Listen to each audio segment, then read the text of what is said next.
Alors, c'est assez difficile de croire à des actes individuels, même si évidemment ils sont possibles, hein. La communauté algérienne en France, globalement, en prenant les immigrés d'une part et leurs enfants d'autre part, c'est à peu près un peu plus de 2 millions de personnes.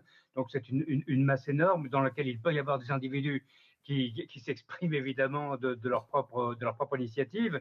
Mais il faut quand même remarquer qu'il y a un très lourd contentieux entre la France et l'Algérie, hein. Il y a eu l'histoire des visas, de la limitation à 50% de la délivrance des visas après le refus de l'Algérie de donner des laissez-passer, de délivrer des laissez-passer pour l'expulsion des OQTF algériens.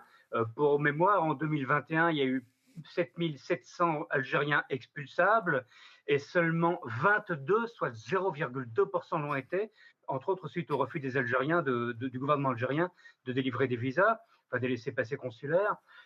Il y a la question du Sahara, il y a maintenant bien entendu l'arrestation et la détention de Bolem Salem.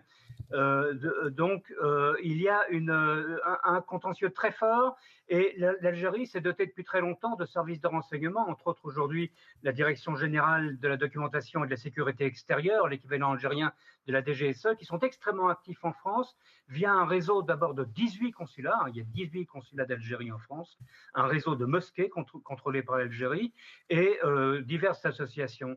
Donc il est tout à fait possible, peut-être pas encore probable, mais possible qu'il y ait derrière ces attaques répétées et extrêmes de ces trois influenceurs algériens et d'autres qui sont déjà signalés par des opposants vivants en France, qu'il y ait une manœuvre de l'État algérien.